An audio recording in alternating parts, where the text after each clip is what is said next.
Is this working? Okay. My name's Austin Bailey. I'm a volunteer with Arkansas chapter of Moms Demand Action for Gun Sense in America. We're a grassroots movement of American mothers fighting for common sense public safety measures that respect the Second Amendment while also working to help end gun violence. I'm here. Lean into the microphone a little Yes, more. sure. Is that better? Better, thank you. Okay. I'm here to urge you to vote against this amendment, which would, which would make Arkansas one of the only states to force guns on campus. This bill, obviously, it's significantly broader than originally presented.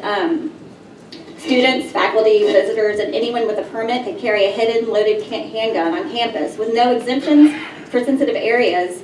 This bill doesn't take into account chemistry labs, libraries, faculty offices, daycares, which are on campuses. This bill doesn't address those in any way. I'd like to address what I see as a fundamental shift in this debate. When Collins presented the bill initially, it was a safety bill. He came and talked about making our campuses safer. What it's evolved into at this point is a Second Amendment bill that seems to put the Second Amendment above the safety of the people on our college campuses.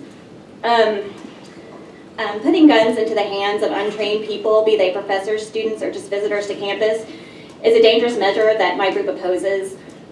We support the expertise of campus law enforcement who have gone out of their way to come here and to talk about how this law would make their jobs harder and would put everyone on campus at greater risk.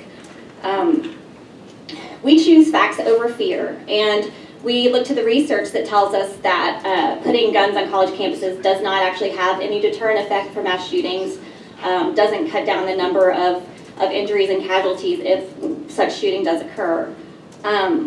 It seems unjust that should a student choose to live in campus housing, he or she would be expected to give up any right to say whether weapons will be allowed in her home or yard. We simply don't believe that fidelity to the Second Amendment requires us to forsake all other rights. I think Scalia, a former Supreme Court justice, was clearly a Second Amendment supporter, but he addressed the fact that all rights have limits, including the Second Amendment, and in fact he talked about schools as being one of those sensitive areas where those limits would be applicable.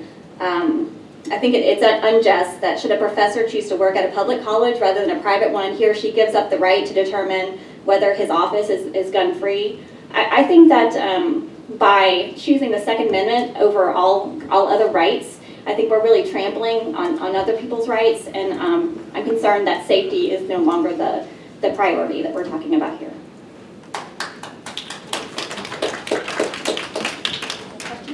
Thank you. Are there any questions?